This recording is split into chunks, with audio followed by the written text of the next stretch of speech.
So I want to thank Jim and Jill for raising such a great daughter. I can only hope my daughters turn out as well as Peyton did. Peyton, where are you? Come on up here. Peyton Raleigh, everybody.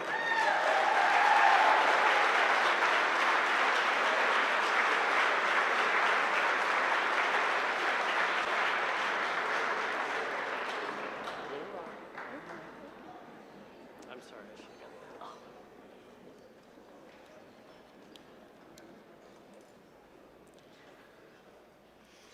Oh, okay.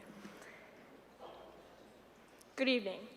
My name is Peyton Raleigh, and I'm a junior at Edison High School. This is a great privilege. Okay, let's be real. It's a nerve-wracking privilege to be able to speak to you tonight and share my journey as a student with dyslexia and ADD. I guess I started to become aware of my learning difference in elementary school. I struggled with reading in first grade. I always felt like I was behind and couldn't catch up no matter how hard I tried. In second grade, my parents hired a tutor to help me learn to read and understand math. From then on, I worked with the tutor every single day throughout elementary school. It was at this time I was tested and diagnosed with dyslexia and ADD, which stands for Attention Deficit Disorder. Because of my dyslexia, it takes me longer to understand information and directions. It slows me down a lot.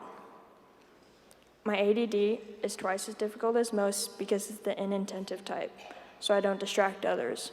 I just doze off with my eyes open. Sometimes this could be a positive thing. No one suspected I had it.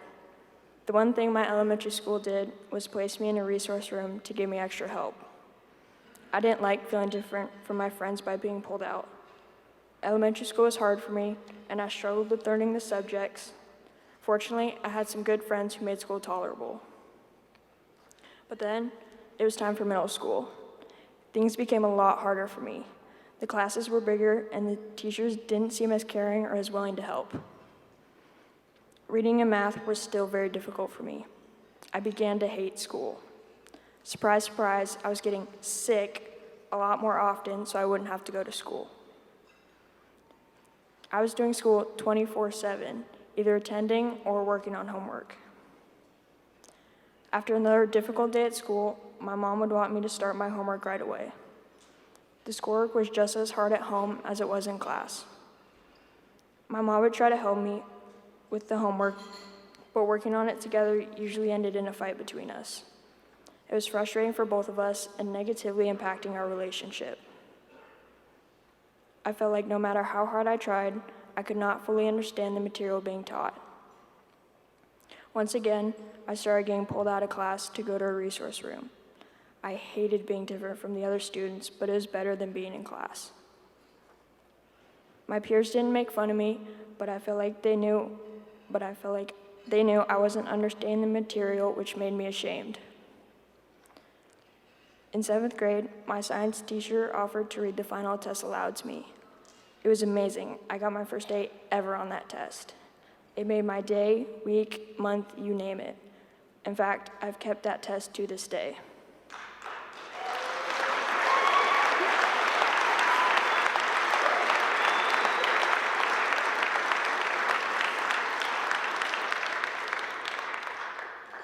It made me start to think that it wasn't all me, but maybe the way I was being taught. In 8th grade, I asked a couple of my teachers about taking tests orally. It seemed like they agreed that making accommodations would be helpful, but none of the teachers ever followed through with making that happen. I was on an IEP, and the teachers would meet with my parents and me to discuss what accommodations might help me learn. Different accommodations were discussed, such as extra time, having a scribe, and taking tests orally. But for some reason, I don't know why, maybe lack of time, I never actually received those accommodations. The teachers didn't understand me. I needed them, and I was willing to give them my best effort. Unfortunately, things didn't work out. I continued to become more frustrated. 8th grade was probably the most difficult for me. I always felt behind and was constantly trying to catch up. By the end of middle school, I was feeling very frustrated and felt like giving up on school. If middle school was this difficult, what was high school going to be like? The thought of going to my large public high school scared me. My older sister was already there, and when I listened to her describe the school, it sounded overwhelming and chaotic.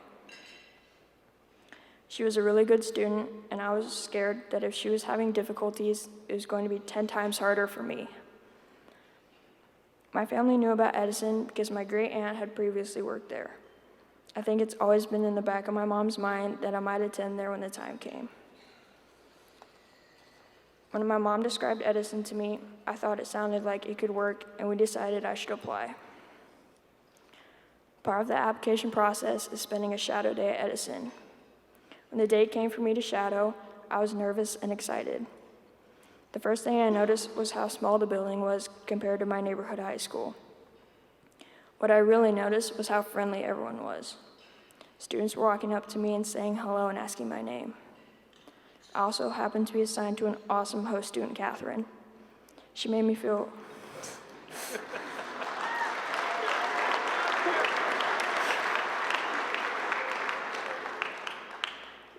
really comfortable and welcome. She is now one of my best friends. I knew by the end of my shadow day that Edison was the right high school for me. Fortunately, I was accepted to the school. I felt a combination of excitement and relief. I had finally found a school that I thought could work for me. One concern my parents had with this new school, as you could guess, was how to pay for it.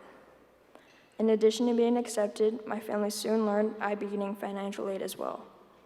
It turned out to be another key factor in coming to Edison. Without all of you, it would not have been possible for me to attend Edison. More importantly than me, because of my strong humility, it's important for many of my friends at Edison as well. I want to thank you for attending tonight's event and supporting the students of Edison, especially me. Okay, so I'm not so humble. People ask me how Edison is different from other high schools and why I have been successful there. First, I think it's the small class sizes. We have only 8 or 9 students per class. Second, the teachers really care about the students. As one example, I was adopted at birth. My freshman year, my biological brother contacted my mom and wanted to meet me. I was having mixed, confusing feelings about meeting him, so I talked to one of Edison's counselors, Mr. Dexter. He sent out an email to my teachers, letting them know what was going on. Mr. Busick, who is also adopted, reached out to me and shared his experience and helped me process my feelings and figure out what I should do. It meant a lot to me that both of them took such a personal interest in my life outside of school. I feel like I put more effort into my schoolwork because I have close relationships with my teachers. Algebra was hard for me, so I wasn't looking forward to geometry this year. But Mr. Lizzie teaches us in a way that I can understand. He uses real-world examples and has us do projects that are more hands-on and more fun than just a math worksheet. He believes in me, therefore I can believe in myself. Two other people who have always believed in me when I didn't believe in myself were my mom and dad. I can't thank you guys enough, but I'll keep trying. I love you guys.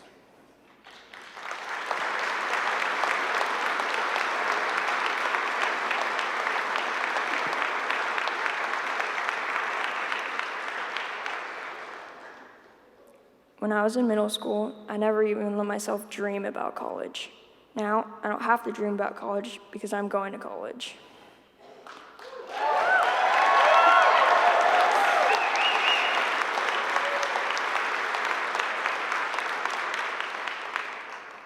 I'm not sure which one yet. Any college presidents in the crowd? But I'm applying to Western Oregon and Carroll College, among others. I hope to go into social work because, like the Edison teachers, I want to help others.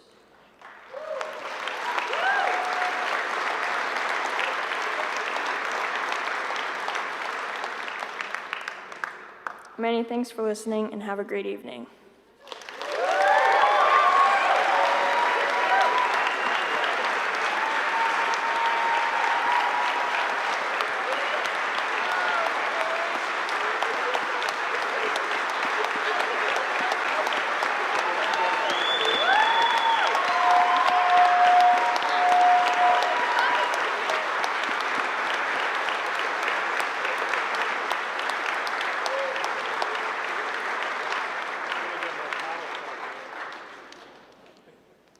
Peyton, thank you so much for sharing your story with all of us tonight. You actually showed me, as a father, a way to relate to my daughter who's struggling. She's 13, she's in 7th grade, and this is her hardest year yet, and I learned a lot from listening to you, so thank you. Thank you.